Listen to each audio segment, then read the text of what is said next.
Welcome back to the show. Here's some films that I've seen recently. Let's go into the other scene. Bam! In January, I watched Nosferatu. I thought the start was very slow, and then Willem Dafoe turning up on screen. Goddamn, that sort of enhanced the entire movie. Like, the first half was, very creepy and slow and set up a lot of things. The rest of it was fairly fast-paced, and then the actual Nosferatu plague sort of disappeared into the background, because it wasn't really, the main point of it. It was creepy daddy Nosferatu coming back to try and get his really young missus, basically. Nicholas Hoult was good. I'd say Willem Dafoe was a highlight, and I didn't realise it was Aaron Taylor-Johnson who plays Kraven the Hunter as one of the main guys for half the film. Nosferatu, 3.5 stars I rated on my Letterboxd, which is Rob T Films, if you want to add me on there. And that's my full review.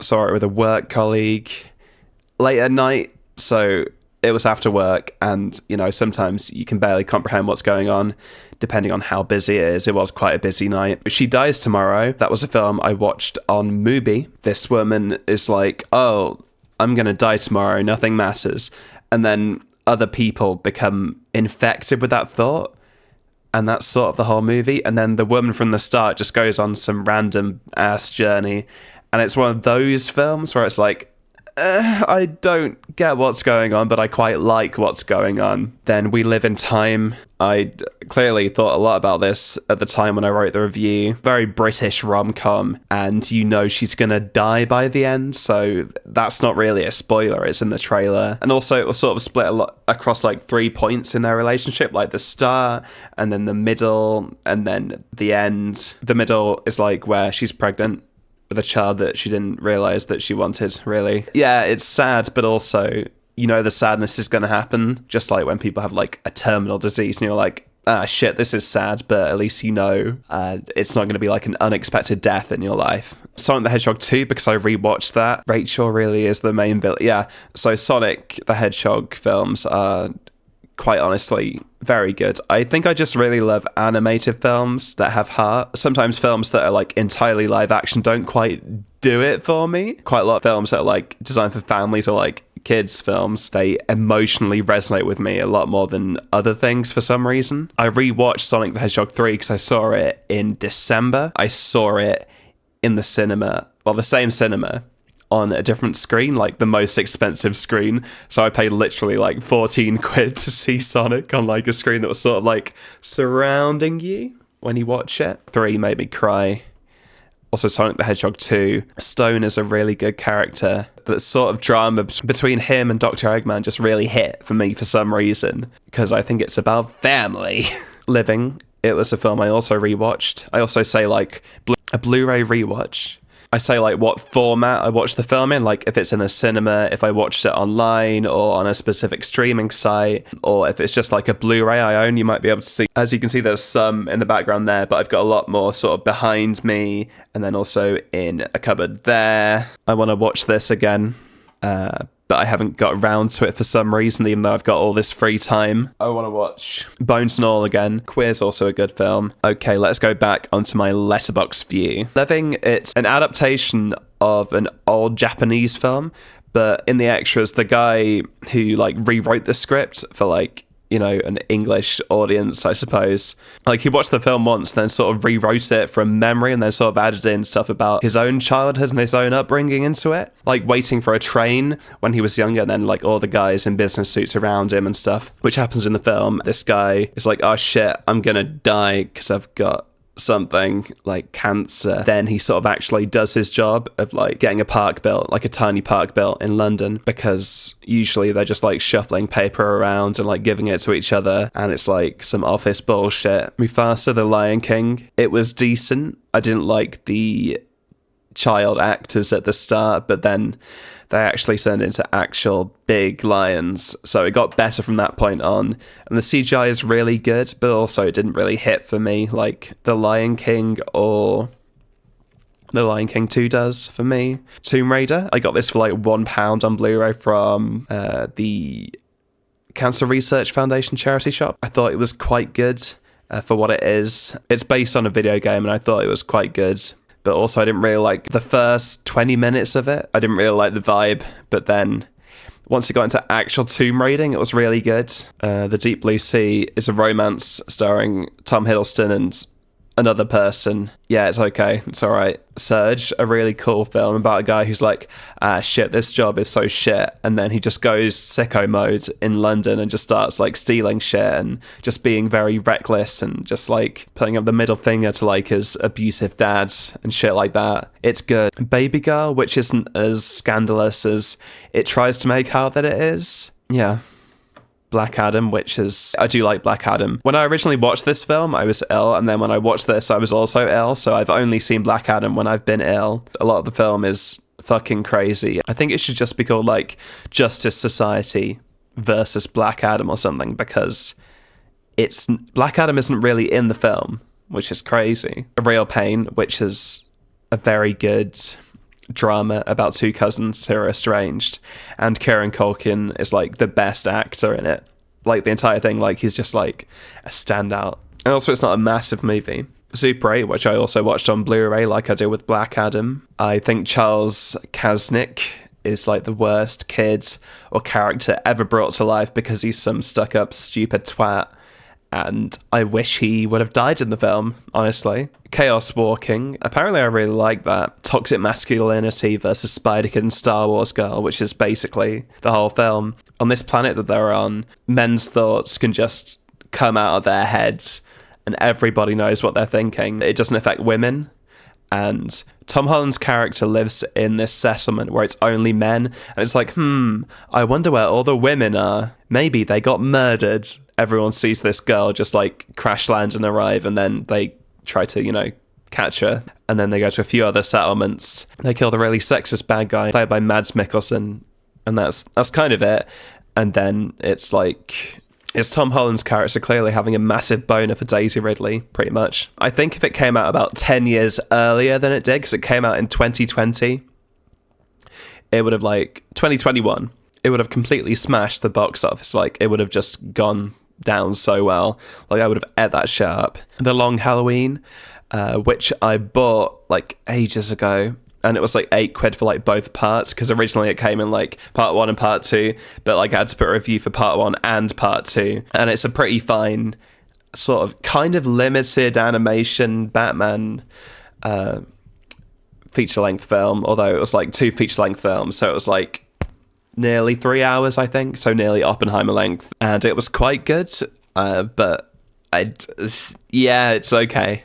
But I gave it 4 stars. Wolfman, which was good to start with, but then by the time the main character becomes a wolfman, it's this is terrible. And also the lighting, which is a problem in a lot of films, was there's a lot of scenes at night and those are lit really terribly, and in a dark room where you can barely see anything anyway, you're looking at a screen that's really dark and blue. It's really hard to actually watch the film.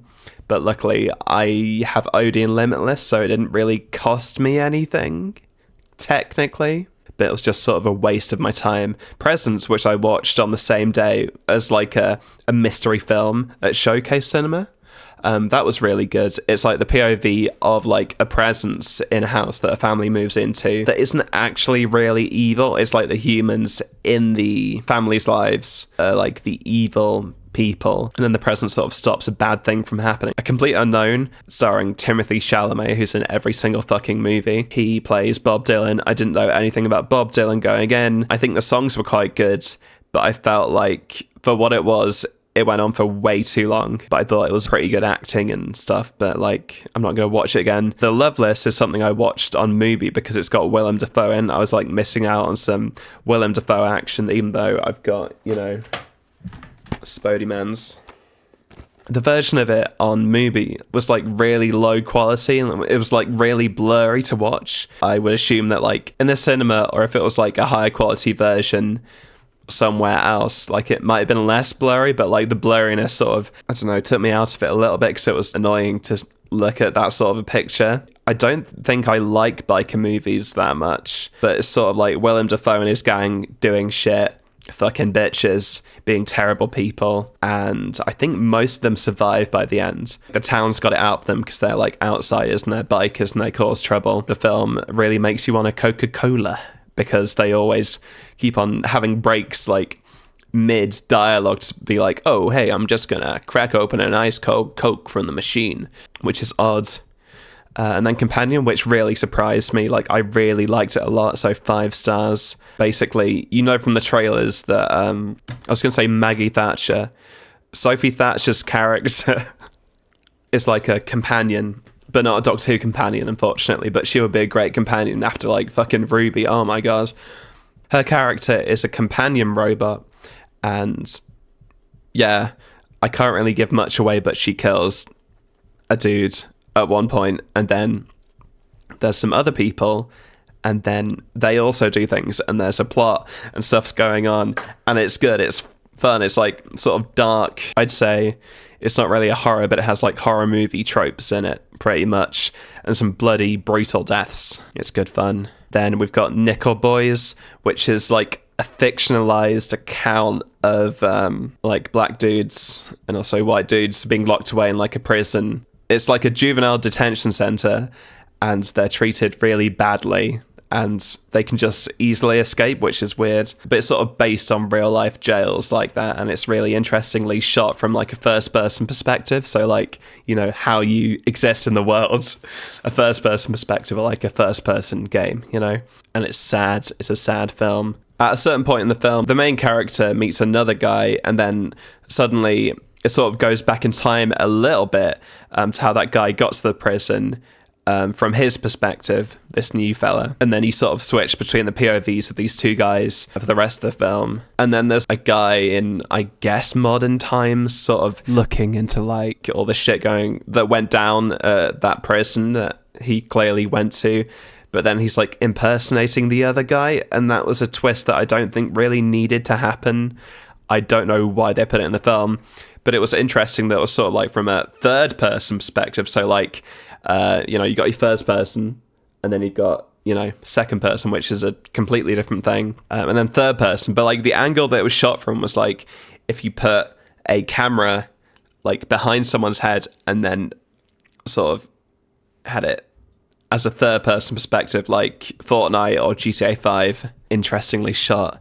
And I didn't like that part as much. The Bruce list has AI voice augmentation at some point. I don't know when this is, for Adrian Brody's character for some reason. But otherwise, it is a very good film. And also, for quite a long film, it's got a built-in 15-minute intermission, during which I went for a shit, because I needed one. And then I got back just about in time. A guy moves from his country to the US and then gets a job with his cousin, and then this rich guy's like, oh no, you did up my fucking mansion, you bitch, fuck off. He gets fired from there. Later, when he's working on some construction site, the rich guy comes to him again and says, I looked you up, bro, and you're a sick architect from fucking Europe or something. And then he's like, yes, I am. And then he gets hired to build this really fucking weird structure on this rich guy's estate, wherever it is. Laszlo Toth in the movie is like a composite character of two architects I read about in an article that was about the film. You can probably search that up, but you can sort of see that Laszlo Toth wasn't a real person. And I suppose he didn't even have a real accent. Grand Theft Hamlet has got to be the worst film I've seen in a cinema, like, ever. Fully. Like, it is not good. Like, keep that shit on YouTube, because it's like a weird, like, mockumentary kind of thing. I feel like it's more of a mockumentary because I want to mock it, because I think it's so bad. Like, for some reason, everyone around me in the screen found it hilarious when people kept dying, because that's the nature of GTA Online, pretty much. And I didn't find it funny. It was like a really long hour and a half to get through, and there was barely any Hamlet in it. I kind of just want to see their performance of the live stream of them doing Hamlet, instead of like them making up fucking melodrama around trying to organize something through GTA Hamlet. Even though they mention like YouTube and other shit, it's not something you would do in GTA Online. It's not something that would happen. It feels really fictionalized, and really like the humor like sometimes hits and sometimes dramatic bits hit, but it's not great. It's not a great movie experience. But apparently people love that shit. It didn't try to celebrate gaming. It sort of was like, oh, I'm in a game and I'm not doing real life things. Oh, it's so depressing that I can't get a job. You're playing a game. It's fun. It's meant to be fun. It keeps you entertained.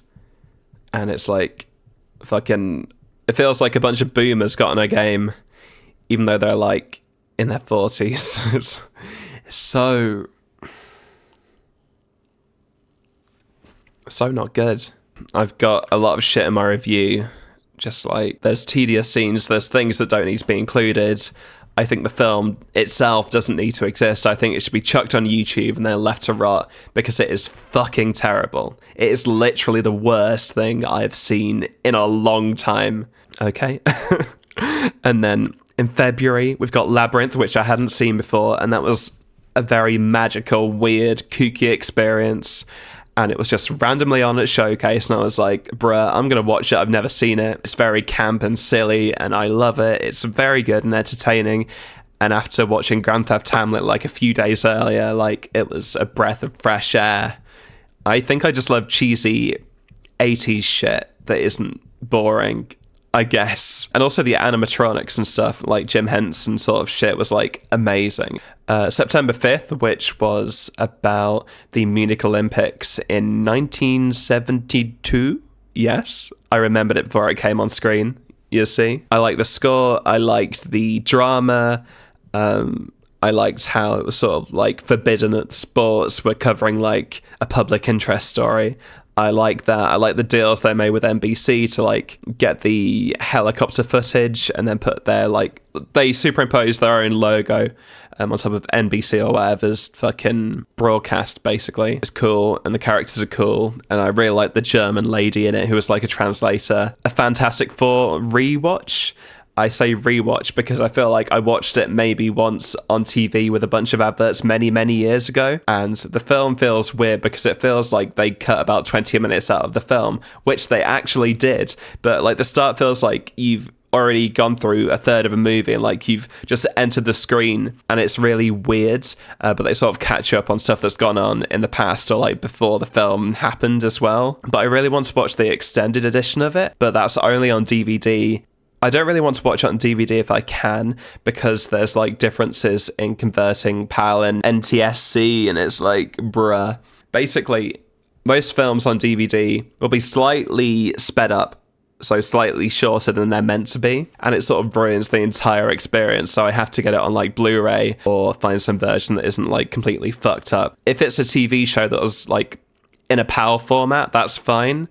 Or like if it's a movie that was originally in a PAL format and it's on DVD, that's completely fine, although the quality isn't going to be as good. For example, these Spider-Man cartoons that I got for like really cheap.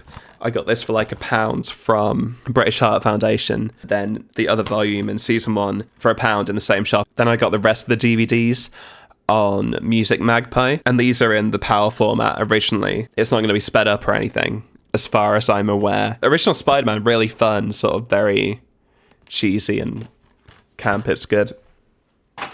I haven't seen all of it yet, but I could do like really easily. It's like 20-minute episodes. A lot of the episodes in season 1 are divided into 2 episodes, so you get like 10 minutes of Spider-Man Green Goblin story and then like 10 minutes of a Spider-Man and Sandman story. We've got Here, which is a really intriguing thing where like the camera is in one place the entire time, so it's stationary.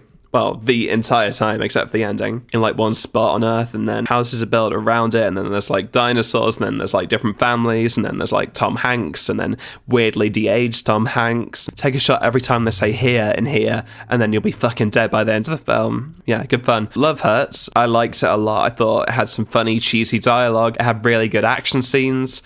And it's by the same people who made Violent Night, which is hard to believe because Violent Night was just such a bad movie. But I liked it a lot. And it was really short. Hard Truths is a movie where a woman shouts at a bunch of people because she's anxious and depressed. And that's like the entire plot, basically. And she makes her family's life hell, and also the people around her.